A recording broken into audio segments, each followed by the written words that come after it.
নমস্কাৰ প্ৰিয় দৰ্শক, মই আজি উপস্থিত আছো সৃষ্টিৰ সপোন মুখা শিল্পৰ শ্ৰী সুস্মিতা বৰাৰ ঘৰত। মই সুস্মিতা বৰাৰ লগত দুআষাৰ কথা পাতিম। সুস্মিতা বৰাক মই পোনপ্ৰথমে সুধিব বিচাৰিম, এই মুখা শিল্পৰ লগত তেখেত কেনেদৰে জড়িত হ'ল? মই এই মুখা শিল্পৰ লগত আচলতে সৰুৰ পৰা এটা পৰিৱেশ পাইছিলোৱে।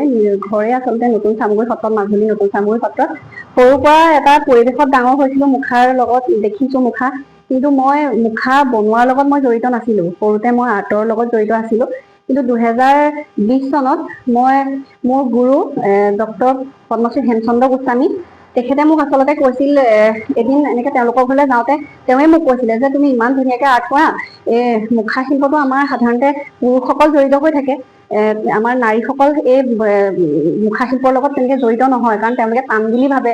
এইটো কাৰণে তুমি এই আৰ্টৰ লগত যিহেতু জড়িত, তুমি পাৰিবা, তুমি যদি পাৰা এইটো অলপ আগবঢ়াই নিয়া, আমাৰ গাঁৱৰ প্ৰথম হিচাপে তোমাৰ নামটো থাকিব।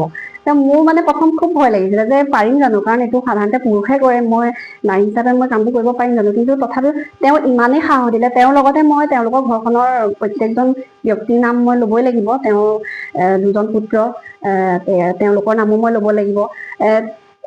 তেওঁলোকে ইমানেই সাহস দিলে, মই দুদিনৰ পিছৰ পৰা মই মুখা শিল্প মানে তেওঁলোকৰ ঘৰত মই গৈ পেলাই শিকিবলৈ বাধ্য হৈ গলো। সেই 2020 চনৰ পৰাই মই মুখা শিল্পৰ লগত জড়িত। কিন্তু যদিও মই শিকি আছিলো, তেনেধৰণে মই ছচিয়েল মিডিয়া বা এনেকুৱা কোনো হেৰিয়ত মই মানুহৰ আগত উলিওৱা নাছিলো। কিন্তু 2020 চনৰ পৰা শিকিছিলো। তেতিয়া আমাৰ মাজুলী ইউনিভাৰ্চিটি, কালচাৰেল ইউনিভাৰ্চিটিলে এটা MA কোৰ্চ আহিছিলে। সেই তেতিয়াই মই তাতো সেই মুখা শিল্পৰ লগত জড়িত হৈ থাকোতেই তাতো মই সেই MA কোৰ্চটো তাতে কমপ্লিট কৰিছিলো। 2020 চনৰ পৰা গৈ 2026 চনত সম্পূৰ্ণ মই মুখা শিল্পৰ লগত সম্পূৰ্ণভাৱে জড়িত হৈছো। আপোনাৰ এই মুখা শিল্পৰ লগত জড়িত হোৱা সময়ত আপোনাৰ কিছু অসুবিধা হ'ব পাৰে বা হৈছে চাগে, ইয়াৰ ওপৰত আপুনি কি ক'ব? অসুবিধাটো যথেষ্ট অসুবিধা হয়, কাৰণ মুখা শিল্প আমাৰ নাৰীসকলৰ বাবেতো যথেষ্ট টান, কাৰণ বাঁহৰ কাম কৰিবলগীয়া হয়। তেনেস্থলত কেতিয়াবা বাঁহৰ কাম কৰোতে হাতত কেতিয়াবা দুখো পাওঁ, মানে সেইখিনিতো কষ্টখিনিতো আছে।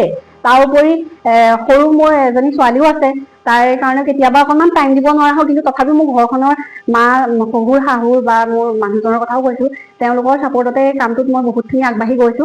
আৰু ছোৱালী থাকিলেও মই কিছুমান ক্ষেত্ৰত টাইম দিব নোৱাৰিলেও তেনেকে চলাই নিছো। আৰু আজি 2 বছৰ এই মই সৃষ্টিৰ সপোন নামৰ এটা অনুষ্ঠান যোৱা বছৰ 2025 চনত মই আৰম্ভ কৰিছো। এতিয়া তেনেধৰণে চলাই আহিছো। মই আপোনাৰ শেষৰ প্ৰশ্নটোলৈ আহিছো। মই আপোনাক সুধিব বিচাৰিছো, আপুনি এগৰাকী নাৰী হৈ আপুনি ইমান কৰ্মব্যস্ততাৰ মাজতো আপুনি এই সৃষ্টিভাগ আপুনি আগুৱাই লৈ যাবলৈ চেষ্টা কৰিছে। এই ক্ষেত্ৰত আপুনি অসমৰ বা আমাৰ নাৰী সমাজলৈ আপুনি কি বাৰ্তা দিব বিচাৰে? মই নাৰীসকলক এটাই ক'ব বিচাৰোঁ যে তেওঁলোকে নাৰী হ'ল বুলি ঘৰুৱা কামতে ব্যস্ত নাথাকি নিজৰ যিখিনি ভাল লগা কাম, সেয়া মই এইটো কোৱা নাই যে মুখা শিল্পই মই কৰিছোঁ বুলি যে সকলোৱে মুখা শিল্পই কৰিব লাগিব, তেনেকুৱা নহয়। সকলোৰে ভাল লগা কাম থাকে। কোনোবাই হয়তো নিজৰ কিছুমান সপোন থাকে ন চবৰে। কিছুমানে গান গাই ভাল পাব পাৰে, কিছুমানে কাপোৰ বৈ ভাল পাব পাৰে, বা কিছুমান তেনেকুৱা বিভিন্ন ধৰণৰ মানুহৰ ভাল লগা কাম থাকে। তেনেধৰণে সেই সকলোৱে নিজৰ নিজৰ ভাল লগা কামবিলাক কৰিবলৈ ওলাই আহক।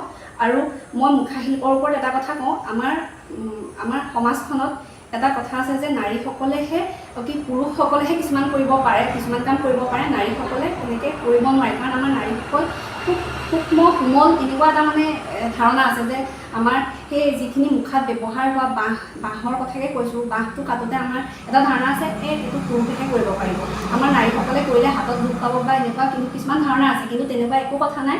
এদিন হয়তো কষ্ট হ'ব পাৰে, 10 দিন কৰক, এমাহ কৰক, এবছৰ কৰক, তাৰপিছত সম্পূৰ্ণৰূপে সকলো কাম সকলোৰে কাৰণে সহজ হৈ পৰিব। আৰু নাৰীসকলক মই এটাই কৈছোঁ, নিজৰ ভাল লগাখিনি কৰিবলৈ আপোনালোক সকলোৱে ওলাই আহক আৰু সকলোৱে সহজভাৱে কামখিনি কৰি যাওক। মোৰ ফালৰ পৰা এইটোৱে। ধন্যবাদ ডাঙৰীয়ানী।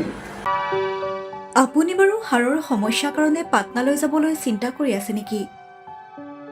এতিয়া আৰু চিন্তা নাই। আপোনাৰ যিকোনো হাড়ৰ সমস্যা হ'লে এতিয়াৰ পৰা আৰু পাটনালৈ যাব নালাগে, কিয়নো এতিয়াৰ পৰা গুৱাহাটীতে পাব সেই সকলো সা-সুবিধা। গুৱাহাটীৰ আমিনগাঁৱত অৱস্থিত Patna orthopaedic and multi speciality হস্পিটেলত কম খৰচতে পাব সেই সকলো উন্নত মানদণ্ডৰ চিকিৎসা সেৱা য'ত অভিজ্ঞ চিকিৎসকৰ দ্বাৰা সম্পন্ন কৰা হয় বিভিন্ন ধৰণৰ হাড়ৰ অস্ত্ৰোপচাৰ। বৰ্তমানলৈকে ৩,০০০তকৈও অধিক ৰোগী সুস্থ হৈছে। हमारे हॉस्पिटल में ऑर्थोपेडिक्स से रिलेटेड हर तरह का इलाज जैसे कि joint replacement, trauma surgeries, spine surgeries, Ilizarov surgeries और की होल सर्जरी जिसको आर्थ्रोस्कोपी कहते हैं, उसका इलाज संभव है।